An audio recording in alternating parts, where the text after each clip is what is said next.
Led Zeppelin's Stairway to Heaven was never released as a single in the United States. It existed only on the album Led Zeppelin IV, released in 1971.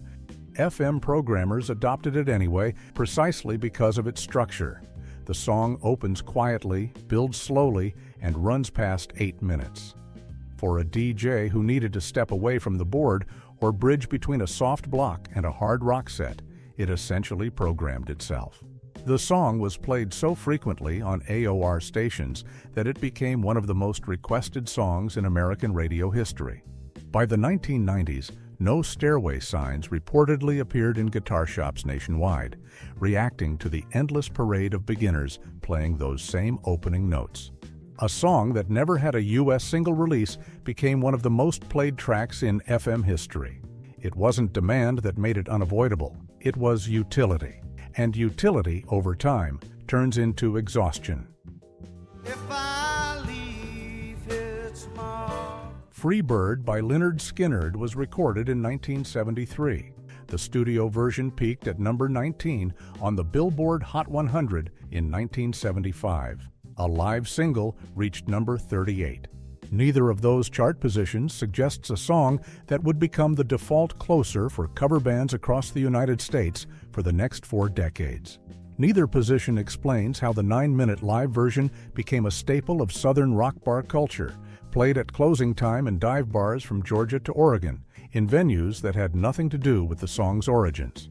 The bar band adoption was separate from the radio play, and both were separate from what eventually became the song's most enduring cultural marker. A critic writing about the phenomenon noted that even after 9 minutes, the song fades out rather than ending definitively. The observation was made with some amusement. Lynyrd Skynyrd, the writer suggested, couldn't quite figure out how to stop the thing. At some point in the late 1970s or early 1980s, audiences at concerts began shouting "Free Bird" as a joke. The specific timing of the origin is unclear, but the behavior spread. It moved from rock shows to classical performances to comedy sets. The heckle outlived the song's chart position. It became a reflex, a punchline that traveled further than the music ever did. By the time people were yelling it at orchestras and comedians, Free Bird wasn't just a track. It was a symbol of how repetition hardens into parody. Hotel California by the Eagles was released in 1977. It spent 1 week at number 1 on the Billboard Hot 100. 1 week at the top is not exceptional. Plenty of forgotten songs have spent a week at number 1. What made Hotel California different was what happened afterward. AOR programmers identified the song as a guitar showcase. Its extended dual solo became a reference point for a certain kind of classic rock programming, the kind built around technical display and dramatic structure. Once that designation was established, the song became part of a rotating template that programmers returned to again and again. DJs found another use for it. The album cut runs over 6 minutes, long enough that a DJ could leave the board, take a break, get a coffee, and return before the song had finished. It was, functionally, a self-programming segment.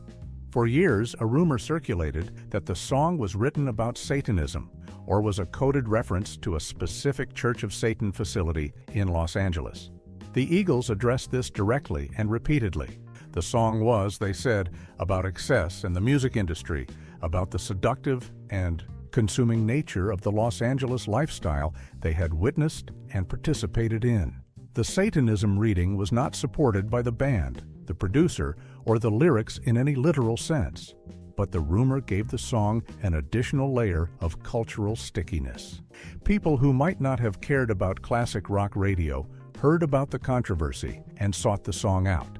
It accrued a kind of mythological weight that kept it in conversation beyond the reach of ordinary radio play. The myth kept it circulating, radio kept it spinning. Between the two, escape was never really an option. Bob Seger's Old Time Rock and Roll was released in 1979. It is a song about preferring older music to contemporary trends. That premise is not complicated. What happened to it afterward was more complicated. The song appeared in the 1983 film Risky Business, in a scene where Tom Cruise's character slides across a hardwood floor in socks and underwear. The scene became one of the defining images of 1980s cinema, and the song was fused to it permanently. Whatever the track had meant before that moment, it now meant something specific to an enormous audience that had seen the film. Classic rock writers have called it, at various points, the most overplayed song of its era. Part of what made that description stick was the layered nature of its exposure. It received FM radio play on AOR stations. It received AM exposure on oldies format stations. It became a default button press on bar jukeboxes, particularly in rooms where the crowd skewed toward middle-aged men. It became a staple at corporate events and wedding receptions. A song about preferring the past became the soundtrack of corporate events, jukeboxes, and wedding receptions for decades. It wasn't rebellion anymore, it was background.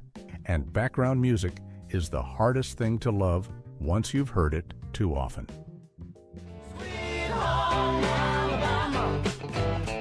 Sweet Home Alabama by Lynyrd Skynyrd was released in 1974. On modern streaming platforms, it accumulates more plays than Freebird, which says something about how platform algorithms and classic rock radio have calibrated their playlists over the decades. The song was written partly in response to two Neil Young songs, Southern Man and Alabama, which had been critical of racial attitudes in the American South. Lynyrd Skynyrd pushed back explicitly. The band name-checked Young in the lyric, and Young acknowledged the exchange publicly, eventually saying he understood where they were coming from and respected the response. That context, a specific conversation between artists about region and history and reputation, is largely absent from the way the song has been used for the past 40 years. Programmers and sports teams and bar bands adopted it as a generic regional anthem, a shorthand for Southern pride with no fixed political content. The band, in various interviews, suggested the song's internal politics and ironies were more complex than the bumper sticker readings that became the dominant interpretation. What got embedded in public memory was the opening riff and the three-word title. The conversation behind it did not survive the repetition. By this point in the decade, something had quietly shifted.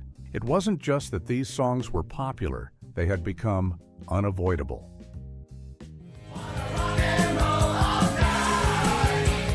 Rock and Roll All Night by Kiss began as a live track. The studio version had appeared on the 1975 album Dressed to Kill, but it was the live recording from Alive that broke the song nationally. From there, it became the standard closing anthem at Kiss concerts, the moment that capped every set, regardless of venue size or audience. The mechanism of overplay here was different from the FM model. Kiss was a touring band with an enormous live presence, and the song's deployment as a reliable, permanent show closer meant that it was heard not just on the radio, but in arenas and stadiums across the country, on a schedule that matched their touring calendar. That was a different kind of repetition, in-person and loud, and tied to a specific physical experience. Fans who attended multiple shows during the same tour heard it multiple times in the same season. Fans who followed the band across decades heard it at the end of every single concert, without variation. It became less a song and more a ritual, which is a different thing. But rituals, by definition, require repetition. And repetition, at sufficient scale and duration, produces the same effect as overplay. The band's deeper catalog, including albums from the late 1970s and early 1980s that many longtime fans cite as stronger work, never crossed into that kind of automatic, recurring exposure. A handful of tracks came to represent the band's entire identity, and Rock and Roll All Night was the most prominent among them.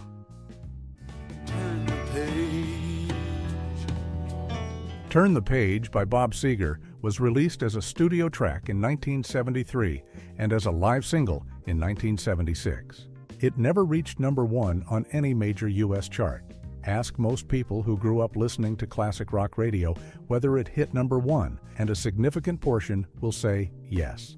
That gap between what the song actually achieved on the charts and what listeners remember it achieving is documented in fan discussions and represents something instructive about how repetition works on memory. When a song is played frequently enough and in enough different contexts, the brain begins to retroactively assign it greater historical significance than the charts support. The song is remembered as bigger than it was because it felt bigger. The feeling came from frequency, not from fact. Seger's critical reputation has been noted in music writing as a case study in what happens when a small number of songs are used to stand in for an entire career. Tracks like Night Moves, Main Street, Like a Rock, and Turn the Page play endlessly across classic rock and soft hits formats. Deeper cuts and earlier material rarely appear. The result is that a listener could spend years inside classic rock radio programming and come away with a detailed familiarity with 5 or 6 Seger songs and almost no knowledge that anything else existed.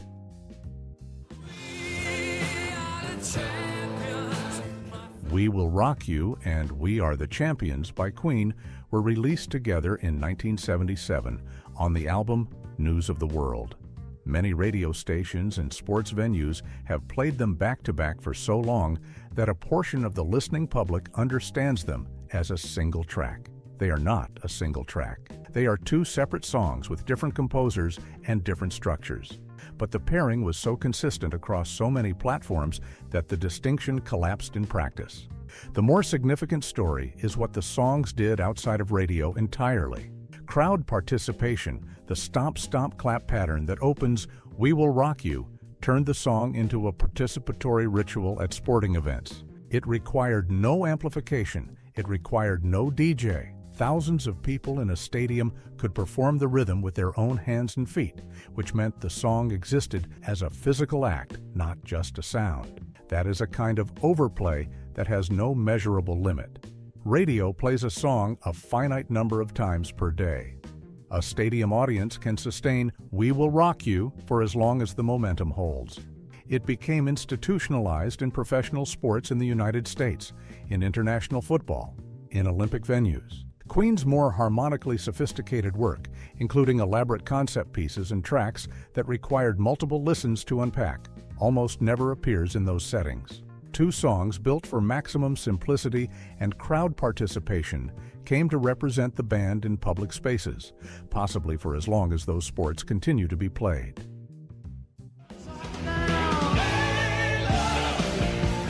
Layla by Derek and the Dominos was released in 1970 and became a fixture of AOR radio across the decade, partly because of its length.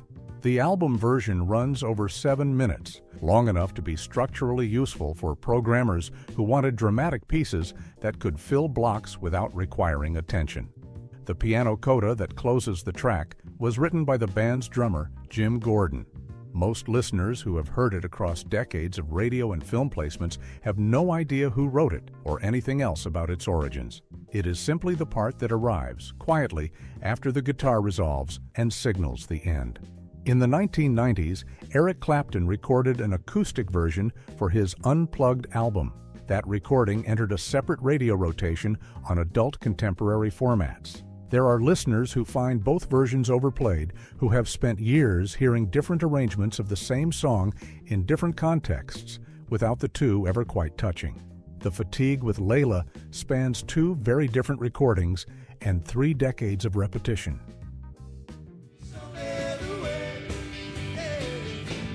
Show Me the Way by Peter Frampton appeared on the live album Frampton Comes Alive, released in 1976. The live single, featuring the talkbox guitar effect, reached number 6 on the Billboard Hot 100. The talkbox was not Frampton's invention, but Frampton Comes Alive introduced the sound to a mainstream American audience at scale, and casual listeners came to treat Frampton as the default reference point for the technique, regardless of its actual history. The album became one of the best-selling live records in history, and the scale of that success created a problem. When a single artist reaches that level of saturation through one album cycle, the backlash tends to match it. Frampton's overexposure in 1976 and 1977 contributed to a commercial decline that followed within 2 years. Radio's repeated use of a handful of tracks left him associated with a single moment rather than a career. He was everywhere, and then that visibility became the thing people were tired of. The Doobie Brothers released China Grove in 1973. It peaked at number 15 on the Hot 100. Music writers covering the band's legacy have noted that in some radio markets, the song appeared in rotation so frequently that it was heard approximately once every 2 hours. The reason is structural. China Grove fits a template. It runs slightly over 3 minutes. It has a recognizable guitar riff that identifies itself within the first 2 seconds. It has a singable chorus. For a programmer looking to fill a slot in a classic rock rotation with a song that would not cause a listener to change the station, it checked every relevant box. The Doobie Brothers had a catalog that included more harmonically adventurous material, jazz-influenced arrangements, and songs that rewarded repeated listening in ways that the simpler, more formulaic tracks didn't. That work exists, and dedicated fans know it. It has essentially never appeared in public spaces. China Grove and Listen to the Music were selected by consultants as representative, and that selection calcified. Everything else the band recorded became invisible to casual listeners.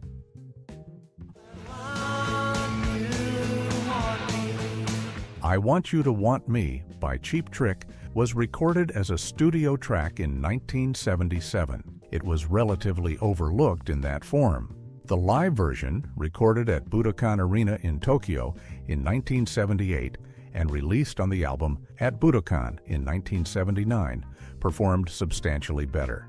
It reached the top 10 in the United States and became the track that established the band's mainstream identity.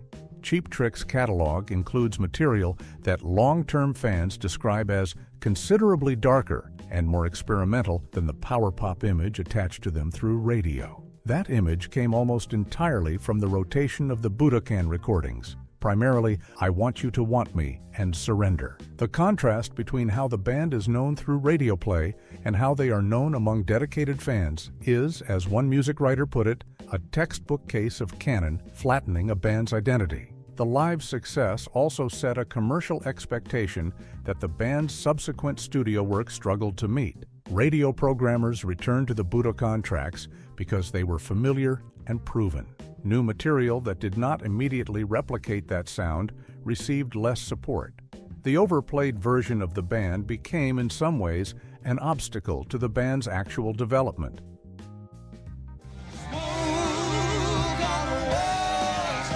Smoke on the Water by Deep Purple was released in 1973. The studio version peaked at number 4 on the Billboard Hot 100, but that chart position is almost irrelevant to the song's actual reach. The opening riff became one of the most taught guitar figures in history, used by music teachers because it could be played on 4 frets with almost no prior skill. This meant a new student could produce a recognizable result within minutes. The same quality that made it useful in lessons made it impossible to avoid in any guitar shop for 50 years. The song was written about an actual event. In December 1971, the band watched a casino burn down in Montreux, Switzerland during a Frank Zappa concert. The fire destroyed their recording equipment for the album Machine Head. They wrote the song about witnessing it happen. Its specific origin, a documented incident with identifiable details, is one of the more unusual backstories in rock. Most listeners have never heard it. The riff became so ingrained that its presence in a film, ad, or TV scene automatically signals rock music to a broad audience, even those unaware of the song's era. It stopped being just a song and became shorthand for rock itself. And once something becomes shorthand, it never really leaves. More Than a Feeling by Boston was released in 1976. It reached number 5 on the Billboard Hot 100. The self-titled debut album it appeared on became one of the best-selling debut albums in U.S. history. The song's structure was built for radio in a way few tracks of the era matched. The opening acoustic guitar immediately resolved into a full electric arrangement. The dramatic shift signaled importance, but the song never stayed in one place long enough to lose attention. Programmers responded quickly, and it entered AOR rotation almost immediately. What kept it cycling for decades was that structural reliability and the absence of complicating factors. No controversy, dark backstory, legal dispute, or divided critical opinion existed. It was simply a well-constructed piece of rock radio architecture that offended no one and pleased many. Kurt Cobain noted in interviews that the opening riff of Smells Like Teen Spirit resembled More Than a Feeling, a comparison he made without resentment. Whether the similarity was direct influence or convergent construction remains uncertain. The songs now coexist in different radio formats, separated by 15 years and a cultural shift. It never offended anyone. It never demanded anything. It simply fit. And sometimes the songs that fit the easiest are the ones that linger the longest. This is why many artists from that decade are represented by just 2 or 3 songs, often not the ones they would have chosen themselves. Most people remember the 1970s not as a full record of its music, but as a filtered version replayed until it felt inevitable. Some songs earned their place, some were extraordinary, others simply fit the template and were played until the template became the memory. Many listeners say they don't hate these songs. They just can't tell anymore if they ever loved them, or where genuine feeling ended and recognition began. That's the final result of repetition at scale. Not boredom, not outrage, but the slow erosion of the original feeling. If any of these brought back a specific memory, good or otherwise, leave it in the comments. And if you want more stories about how the music business shaped what the world remembers, subscribe and check out the next video. Thanks for watching.